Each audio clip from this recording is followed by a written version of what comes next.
మీరు కూడా వచ్చి మాట్లాడినంత సంతోషం. ఆయనకి చాలా మంది యవనస్తులు ఉన్నారు, చాలా మంది సహోదరులు ఉన్నారు, యేసు ప్రభువుని హృదయంలో అంగీకరించాల్సిన వాళ్ళు చాలా మంది ఉన్నారు.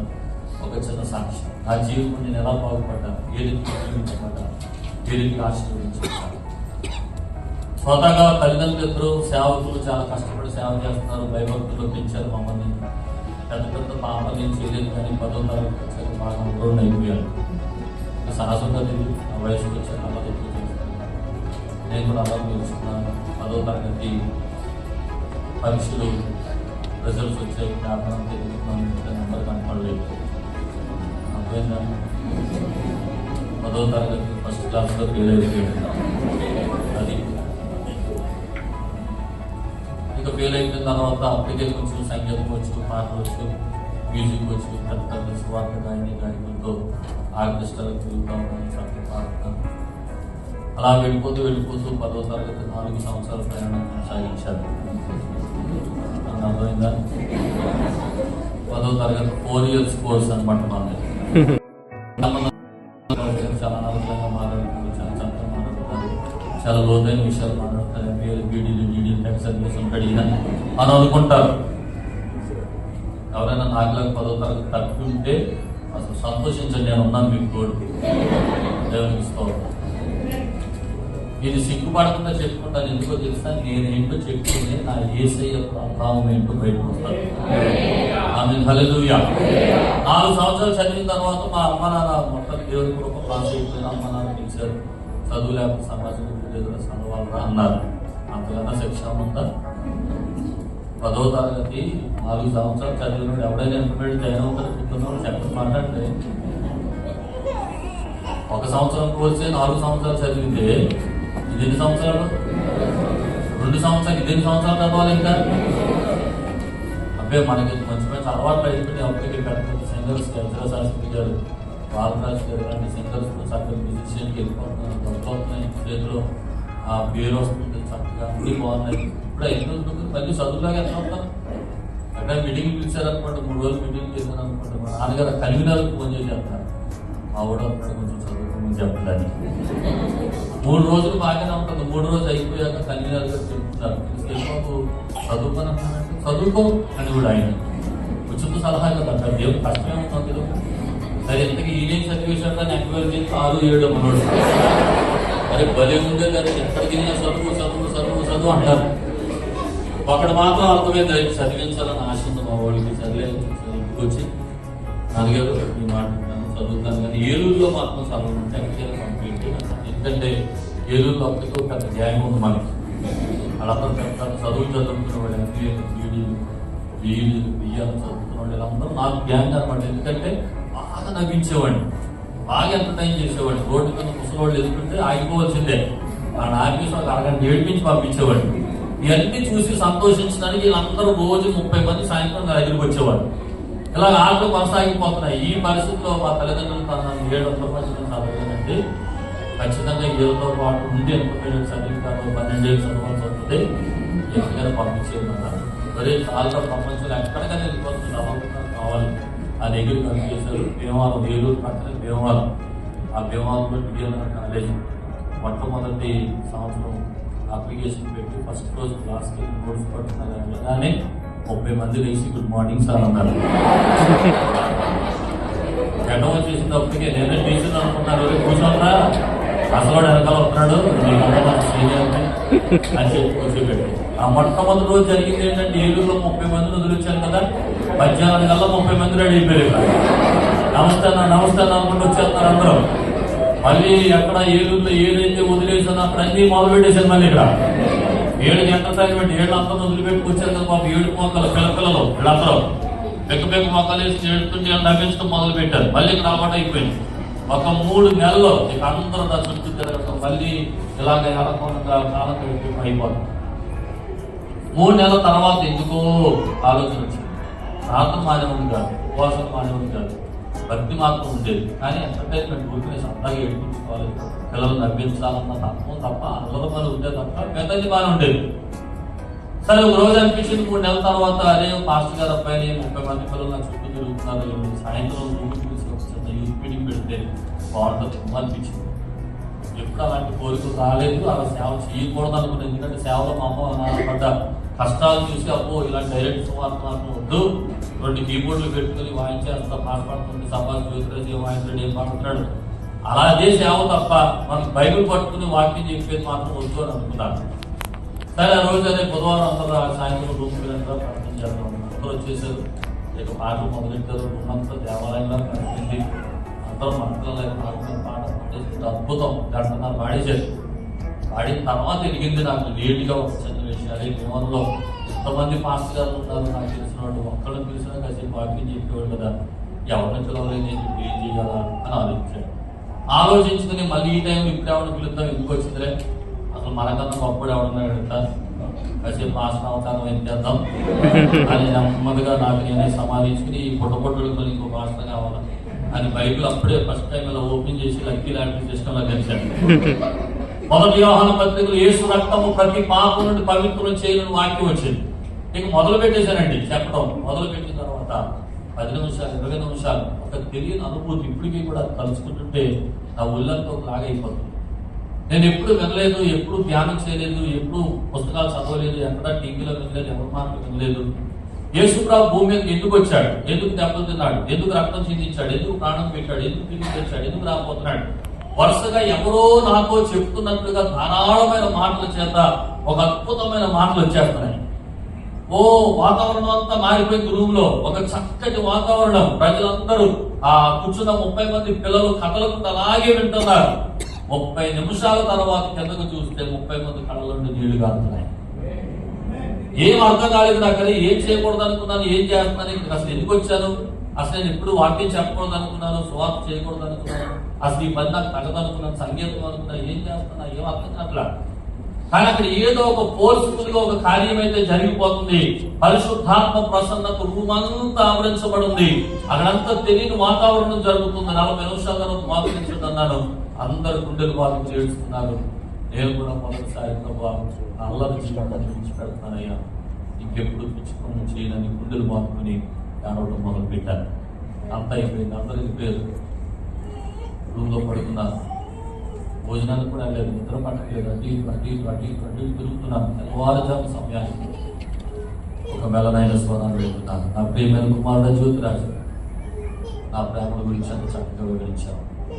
నేను పొందిన శ్రమల గురించి, నేను పొందిన గాయాల గురించి ఎంత చక్కగా వివరించాను. నా ప్రేమను ఎంత చక్కగా వర్ణించాను.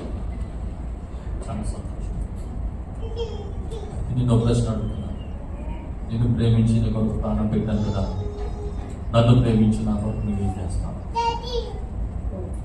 నిన్ను ప్రేమించి నీ కొరకు ప్రాణం పెట్టాను కదా, నన్ను ప్రేమించి నా కొరకు నువ్వేం చేస్తావు? ఆ ప్రశ్న వినగానే మమాంతంగా మనసు మీద నుండి కెదురుకుంటూ మోకాళ్ళ మీద పడి మాట చెప్పాను, ప్రభువా, ఇంతవరకు నీ ప్రేమల గురించి నేను ఏమి చేయలేకపోయాను. ఇక నుండి నాలో ఊపిరి ఉన్నంత వరకు నీ కొరకే బ్రతుకుతాను.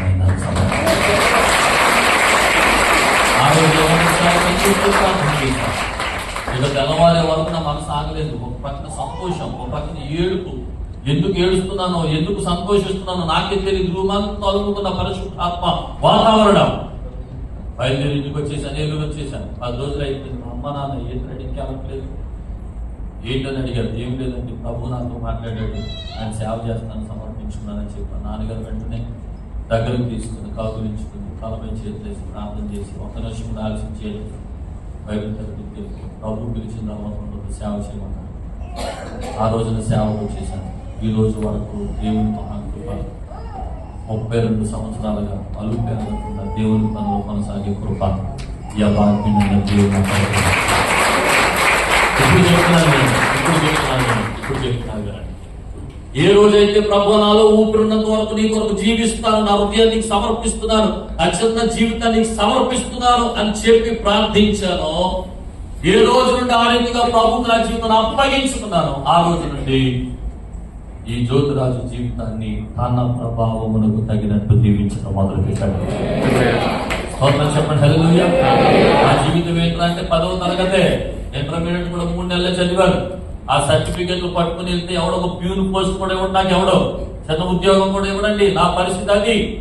కానీ ఈ రోజున జ్యోతిరాజు ఏ రోజైతే ప్రభుకు తన జీవితాన్ని సమర్పించుకుని వచ్చాడో, కొద్ది కాలంలోనే అనేక టీవీ ఛానల్లో వర్తమానికుడిగా మార్చేశాడు ప్రభు. చెప్పండి హల్లెలూయా. ఈ రోజు ఆంధ్ర తెలంగాణ రాష్ట్రాల్లో యేసయ్య దీవెన పండుగలను సభలు పెడుతుంటే గ్రౌండ్లు పట్టడానికి జనం వందల మంది రక్షణ తీర్మానం తీసుకుని పరుగులు పెట్టుకుంటా ముందుకు వస్తుంటే అది చూసి కడుపు నిండిపోయి కొన్నిసార్లు స్టేజ్ మీద ఏడుస్తున్న సందర్భాలు.